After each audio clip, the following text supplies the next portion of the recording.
Hi, my Mouseketeers, it's Miss Goldman, and today we are going to be reading The Sorcerer's Apprentice. And some of you may have even seen this movie. So sit back, relax, and enjoy. Happy reading, my Mouseketeers!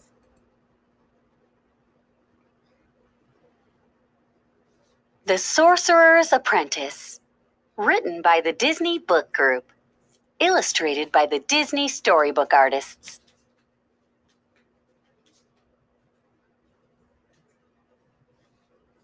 Once there was a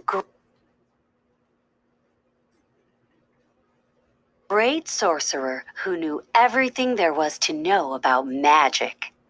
He brewed potions that could make camels talk. He transformed pebbles into rubies and diamonds. This sorcerer had a wonderful hat. When he wore his hat, all he had to do was think magic and it would happen. But only the sorcerer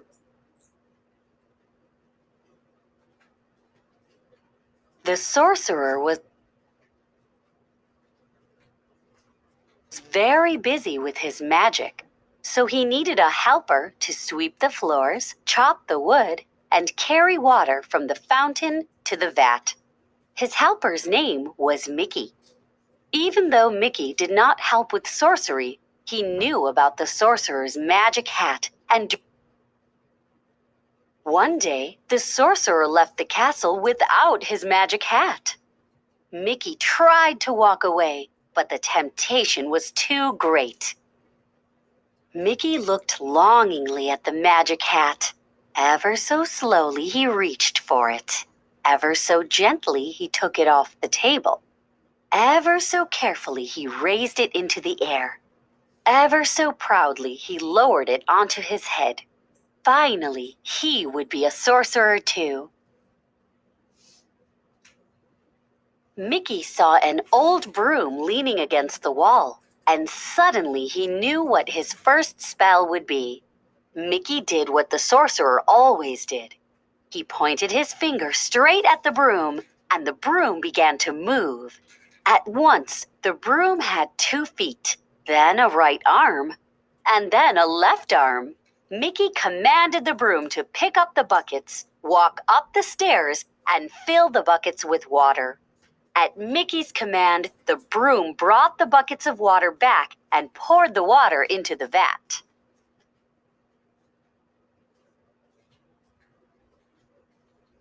Mickey danced around the room. He loved magic. He would never have to work again. Ordering the broom around had made Mickey tired. He sat down and fell sound asleep.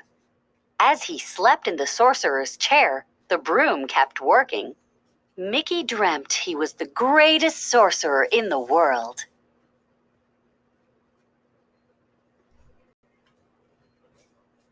Something cold and wet woke Mickey up.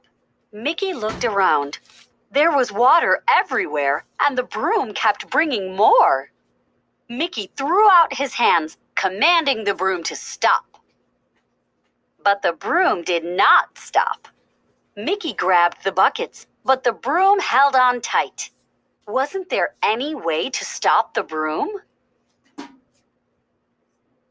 Suddenly, Mickey spotted the axe he used to chop the sorcerer's wood. He grabbed the axe and chopped the broom into bits. Mickey relaxed. He was glad that, but it wasn't over. The bits of wood began to move. Each piece turned into a new broom. They all marched up the steps, never stopping.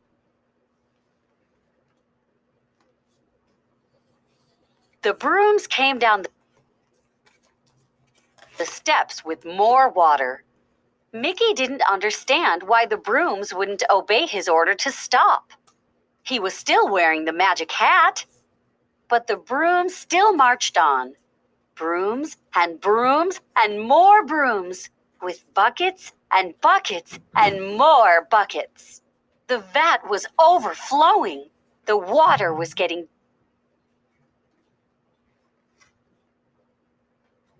Just then, the sorcerer's book of magic floated by. Mickey grabbed it and started looking for the magic words that would stop the brooms. As the water began to whirl, Mickey could no longer read the words. He hung onto the book as he started to spin faster and faster in the great whirlpool.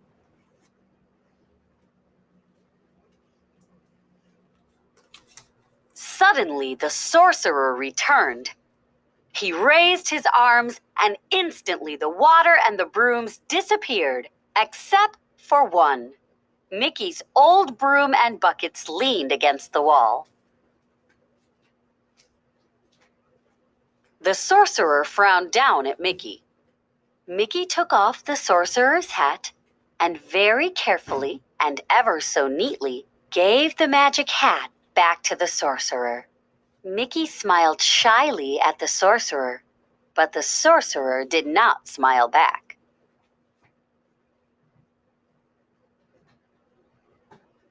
Mickey picked up his old broom and buckets and quickly ran off to do his work.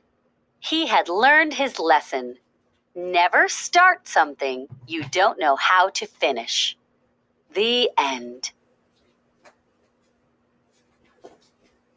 And so, my Musketeers, I hope you enjoyed this story. And if you want, you can either read it here on YouTube or on Epic. Or, sorry, not Epic, Disney's Reading IQ, where this book is from. So, my Musketeers, as always, be safe, be smart, and remember to go for the gold. Bye, my Musketeers. I'll see you soon.